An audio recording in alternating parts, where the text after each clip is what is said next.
Wuthering Heights by Emily Brönte, Chapter 27. 7 days glided away, every one marking its course by the henceforth rapid alteration of Edgar Linton's state. The havoc that months had previously wrought was now emulated by the inroads of hours. Catherine we would fain have deluded yet, but her own quick spirit refused to delude her. It divined in secret and brooded on the dreadful probability, gradually ripening into certainty. She had not the heart to mention her ride when Thursday came round. I mentioned it for her, and obtained permission to order her out of doors, for the library where her father stopped a short time daily, the brief period he could bear to sit up, and his chamber had become her whole world. She grudged each moment that did not find her bending over his pillow or seated by his side. Her countenance grew wan with watching and sorrow, and my master gladly dismissed her to what he flattered himself would be a happy change of scene and society, drawing comfort from the hope that she would not now be left entirely alone after his death. He had a fixed idea, I guessed by several observations he let fall, that as his nephew resembled him in person, he would resemble him in mind, for Linton's letters bore few or no indications of his defective character, and I, through pardonable weakness, refrained from correcting the error, asking myself what good there would be in disturbing his last moments with information that he had neither power nor opportunity to turn to account. We deferred our excursion till the afternoon, a golden afternoon of August, every breath from the hills so full of life that it seemed whoever respired it, though dying, might revive. Catherine's face was just like the landscape, shadows and sunshine flitting over it in rapid succession. But the shadows rested longer and the sunshine was more transient, and her poor little heart reproached itself for even that passing forgetfulness of its cares. We discerned Linton watching at the same spot he had selected before. My young mistress alighted, and told me that as she was resolved to stay a very little while, I had better hold the pony and remain on horseback. But I dissented. I wouldn't risk losing sight of the charge committed to me a minute. So we climbed the slope of Heath together.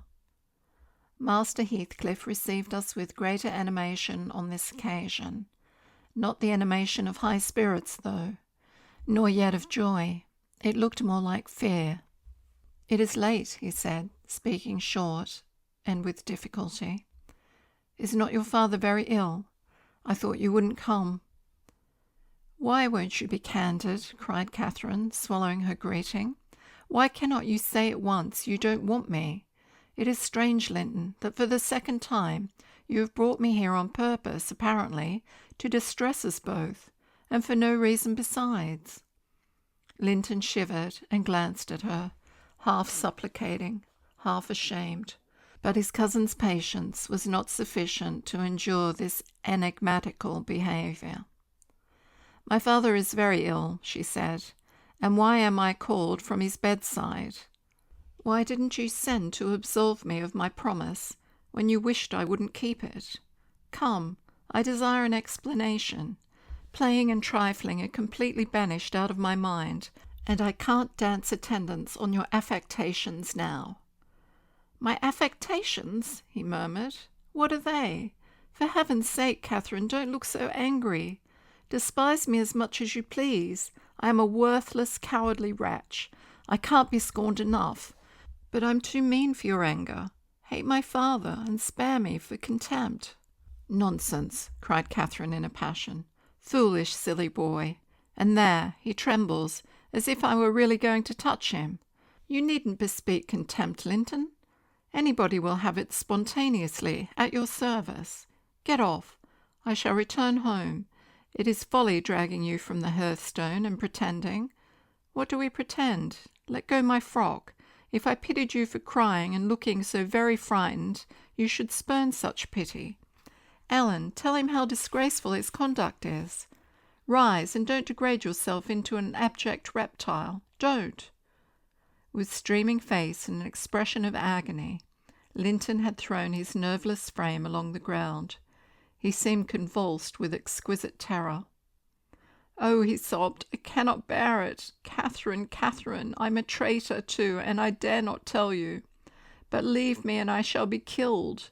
Dear Catherine, my life is in your hands, and you have said you loved me, and if you did, it wouldn't harm you.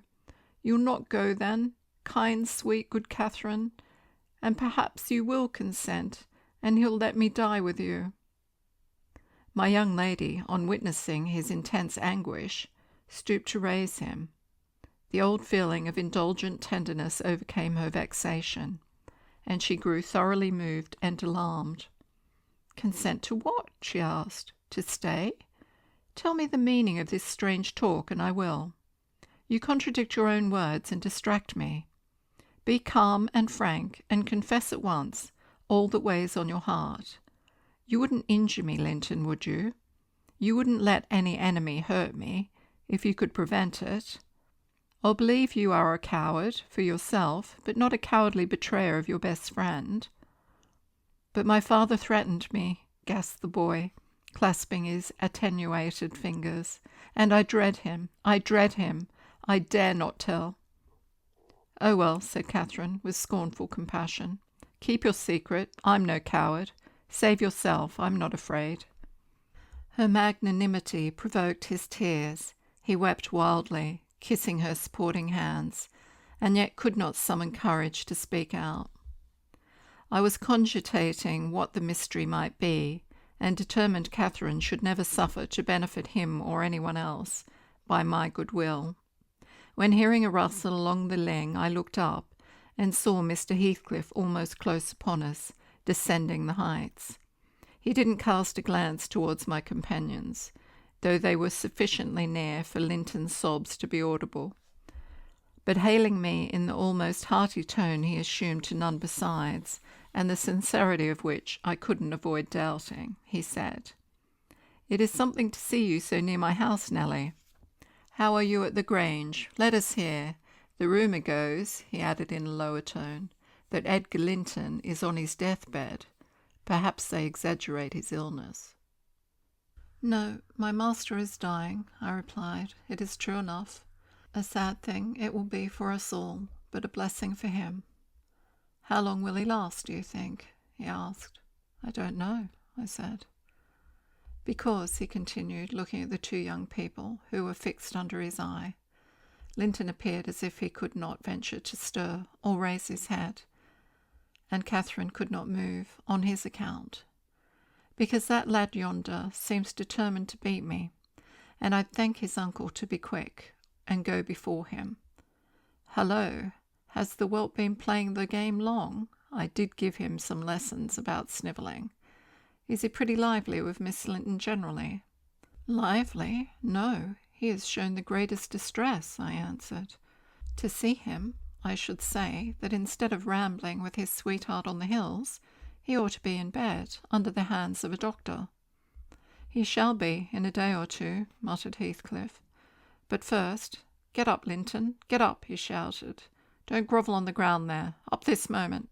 Linton had sunk prostrate again in another paroxysm of helpless fear, caused by his father's glance towards him, I suppose. There was nothing else to produce such humiliation. He made several efforts to obey, but his little strength was annihilated for the time, and he fell back again with a moan. Mr. Heathcliff advanced and lifted him to lean against a ridge of turf. "Now," said he with curbed ferocity, "I'm getting angry, and if you don't command that paltry spirit of yours, damn you, get up directly." "I will, father," he panted. "Only let me alone, or I shall faint. I've done as you wished, I'm sure. Catherine will tell you that I have been cheerful. Ah, keep by me, Catherine. Give me your hand." "Take mine," said the father. "Stand on your feet. There now, she'll lend you her arm. That's right. Look at her. You would imagine I was the devil himself, Miss Linton, to excite such horror. Be so kind as to walk home with him, will you? He shudders if I touch him. "Linton, dear," whispered Catherine, "I can't go to Wuthering Heights. Papa has forbidden me. He'll not harm you. Why are you so afraid?" "I can never re-enter that house," he answered. "I'm not to re-enter it without you." "Stop," cried his father. "We'll respect Catherine's filial scruples. Nellie, take him in, and I'll follow your advice concerning the doctor without delay." "You'll do well," replied I, "but I must remain with my mistress. To mind your son is not my business." "You are very stiff," said Heathcliff. "I know that, but you'll force me to pinch the baby and make it scream before it moves your charity. Come then, my hero, you are willing to return escorted by me?" He approached once more and made as if he would seize the fragile being, but shrinking back, Linton clung to his cousin and implored her to accompany him with a frantic importunity that admitted no denial. However I disapproved, I couldn't hinder her. Indeed, how could she have refused him herself? What was filling him with dread we had no means of discerning, but there he was, powerless under its gripe, and any addition seemed capable of shocking him into idiocy. We reached the threshold. Catherine walked in, and I stood waiting till she had conducted the invalid to a chair, expecting her out immediately, when Mr. Heathcliff, pushing me forward, exclaimed, "My house is not stricken with the plague, Nellie, and I have a mind to be hospitable to-day. Sit down, and allow me to shut the door." He shut and locked it also. I started. "You shall have tea before you go home," he added. "I am by myself. Harriton is gone with some cattle to the Lees, and Zillah and Joseph are off on a journey of pleasure. And though I'm used to being alone, I'd rather have some interesting company, if I can get it. Miss Linton, take your seat by him.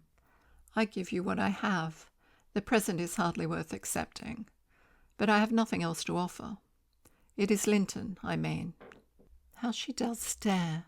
It's odd what a savage feeling I have to anything that seems afraid of me.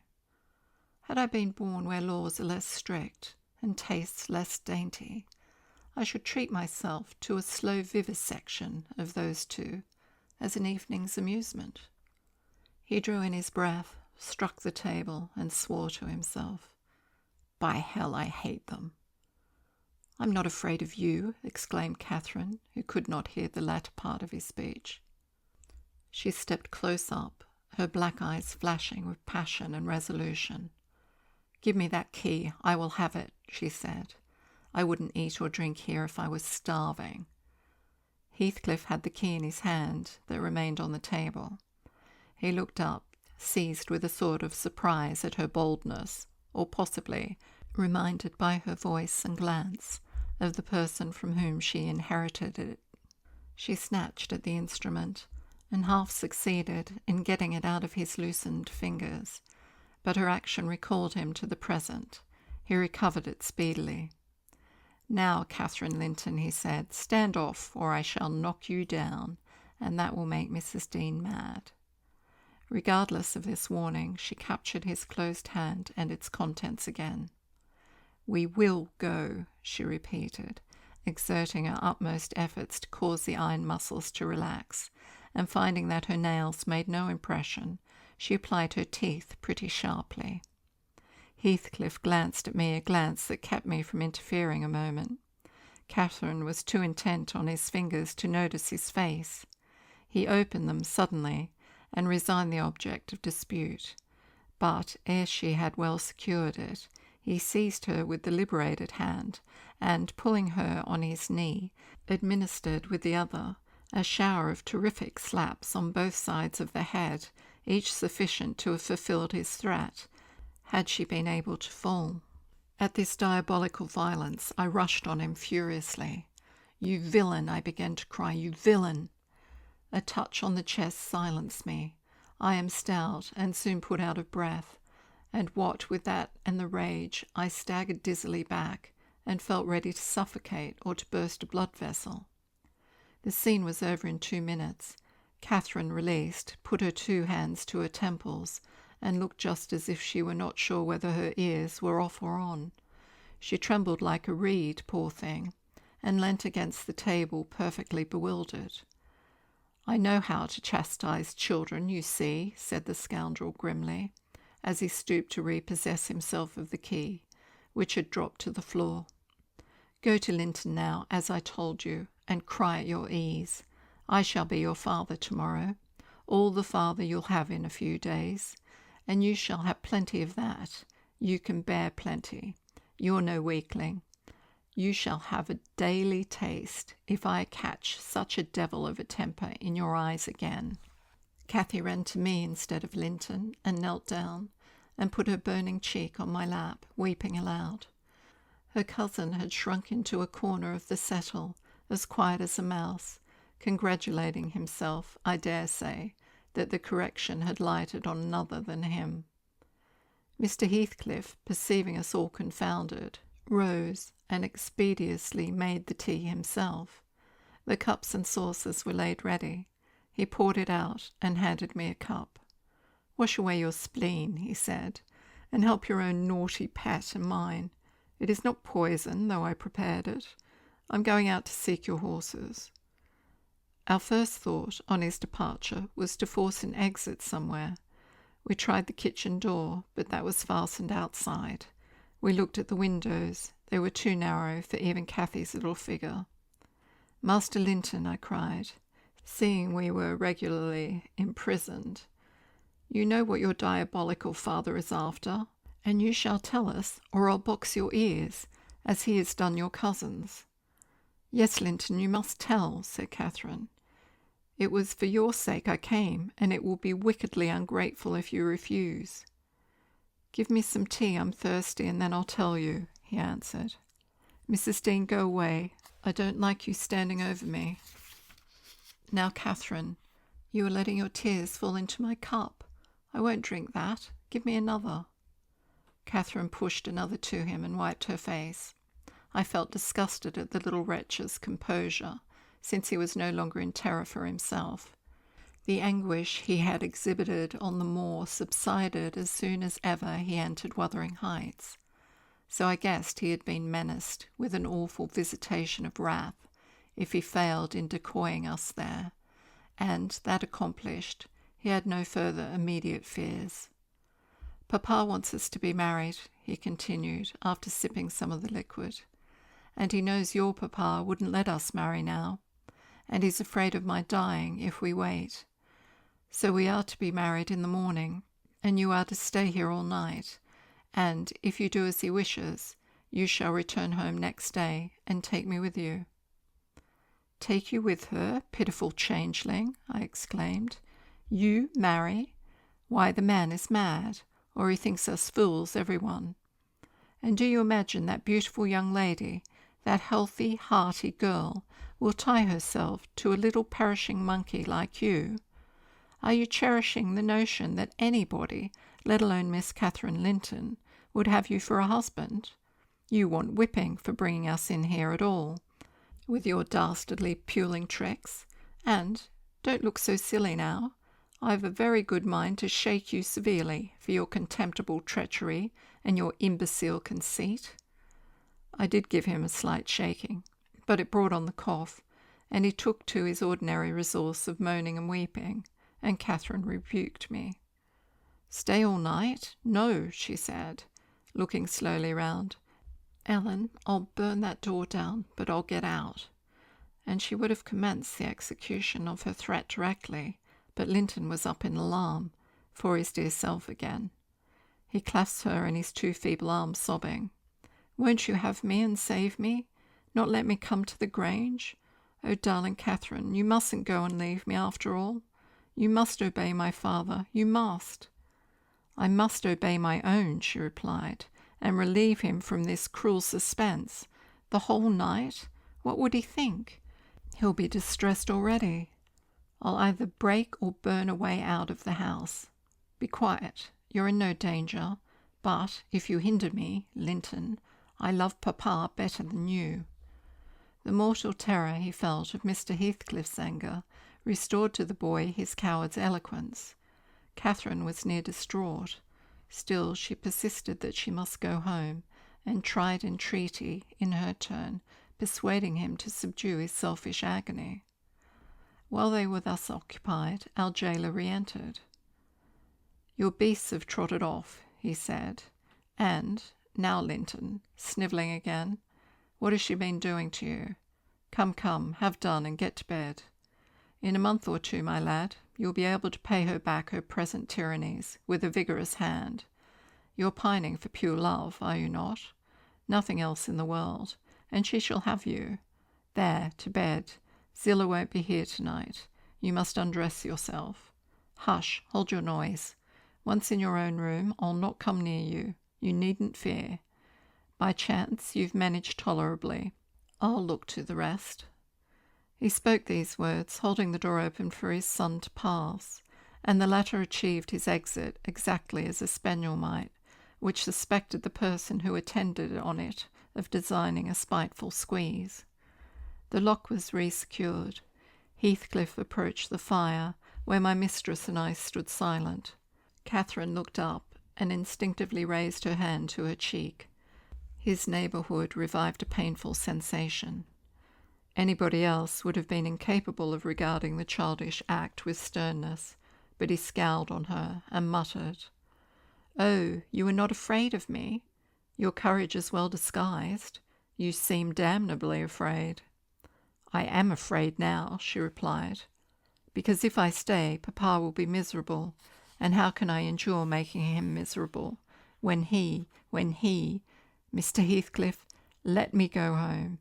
I promised to marry Linton. Papa would like me to, and I love him. And why should you wish to force me to do what I'll willingly do of myself?" "Let him dare to force you," I cried. "There's law in the land, thank God there is, though we be in an out-of-the-way place. I'd inform if he were my own son, and it's felony without benefit of clergy." "Silence," said the ruffian. "To the devil with your clamour. I don't want you to speak. Miss Linton, I shall enjoy myself remarkably in thinking your father will be miserable. I shall not sleep for satisfaction. You could have hit on no surer way of fixing your residence under my roof for the next 24 hours than informing me that such an event would follow. As to your promise to marry Linton, I'll take care you shall keep it, for you shall not quit this place till it is fulfilled." "Send Ellen, then, to let Papa know I'm safe," exclaimed Catherine, weeping bitterly. "Or marry me now. Poor Papa, Ellen, he'll think we're lost. What shall we do?" "Not he. He'll think you are tired of waiting on him, and run off for a little amusement," answered Heathcliff. "You cannot deny that you entered my house on your own accord, in contempt of his injunctions to the contrary.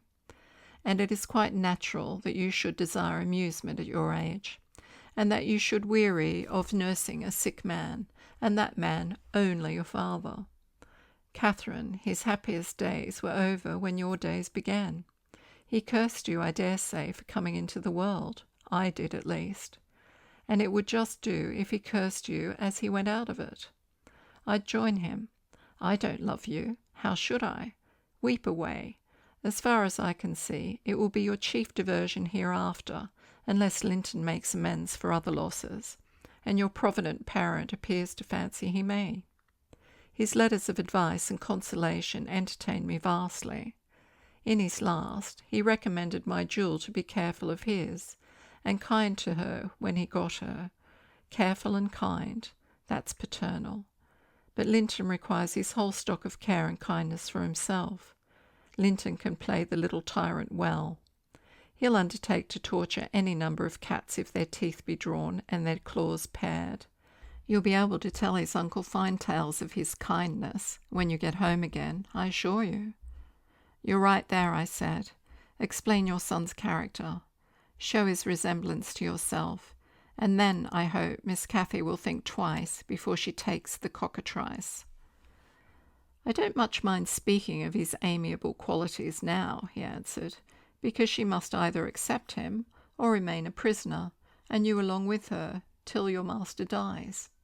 I can detain you both, quite concealed here. If you doubt, encourage her to retract her word, and you'll have an opportunity of judging." "I'll not retract my word," said Catherine. "I'll marry him within this hour, if I may go to Thrushcross Grange afterwards. Mr. Heathcliff, you're a cruel man, but you're not a fiend, and you won't, from mere malice, destroy irrevocably all my happiness. If Papa thought I had left him on purpose, and if he died before I return, could I bear to live? I've given over crying, but I'm going to kneel here at your knee, and I'll not get up, and I'll not take my eyes from your face till you look back at me. No, don't turn away. Do look. You'll see nothing to provoke you. I don't hate you. I'm not angry that you struck me. Have you never loved anybody in all your life, uncle? Never? Ah, you must look once. I'm so wretched. You can't help being sorry and pitying me." "Keep your F's fingers off and move, or I'll kick you," cried Heathcliff, brutally repulsing her. "I'd rather be hugged by a snake. How the devil can you dream of fawning on me? I detest you." He shrugged his shoulders, shook himself indeed, as if his flesh crept with aversion, and thrust back his chair, while I got up and opened my mouth to commence a downright torrent of abuse. But I was rendered dumb in the middle of the first sentence by a threat that I should be shown into a room by myself the very next syllable I uttered. It was growing dark. We heard a sound of voices at the garden gate. Our host hurried out instantly. He had his wits about him. We had not. There was a talk of 2 or 3 minutes, and he returned alone. "I thought it had been your cousin Hareton," I observed to Catherine. "I wish he would arrive. Who knows but he might take our part?" "It was 3 servants sent to seek you from the Grange," said Heathcliff, overhearing me. "You should have opened a lattice and called out. But I could swear that chit is glad you didn't. She's glad to be obliged to stay, I'm certain." At learning the chance we had missed, we both gave vent to our grief without control, and he allowed us to wail on till 9 o'clock. Then he bid us go upstairs, through the kitchen, to Zilla's chamber, and I whispered my companion to obey. Perhaps we might contrive to get through the window there, or into a garret, and out by its skylight. The window, however, was narrow, like those below, and the garret trap was safe from our attempts, for we were fastened in as before. We neither of us lay down. Catherine took her station by the lattice and watched anxiously for morning, a deep sigh being the only answer I could obtain to my frequent entreaties that she would try to rest. I seated myself in a chair and rocked to and fro, passing harsh judgment on my many derelictions of duty, from which, it struck me then, all the misfortunes of all my employers sprang. It was not the case in reality, I am aware, but it was in my imagination, that dismal night, and I thought Heathcliff himself less guilty than I. At 7 o'clock he came, and inquired if Miss Linton had risen. She ran to the door immediately and answered, "Yes." "Here then," he said, opening it and pulling her out. I rose to follow, but he turned the lock again. I demanded my release. "Be patient," he replied. "I'll send up your breakfast in a while."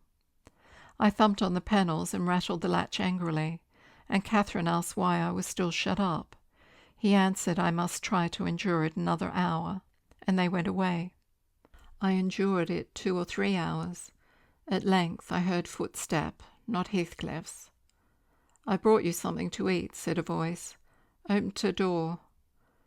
Complying eagerly, I beheld Hareton, laden with food enough to last me all day. "Take it," he added, thrusting the tray into my hand. "Stay 1 minute," I began.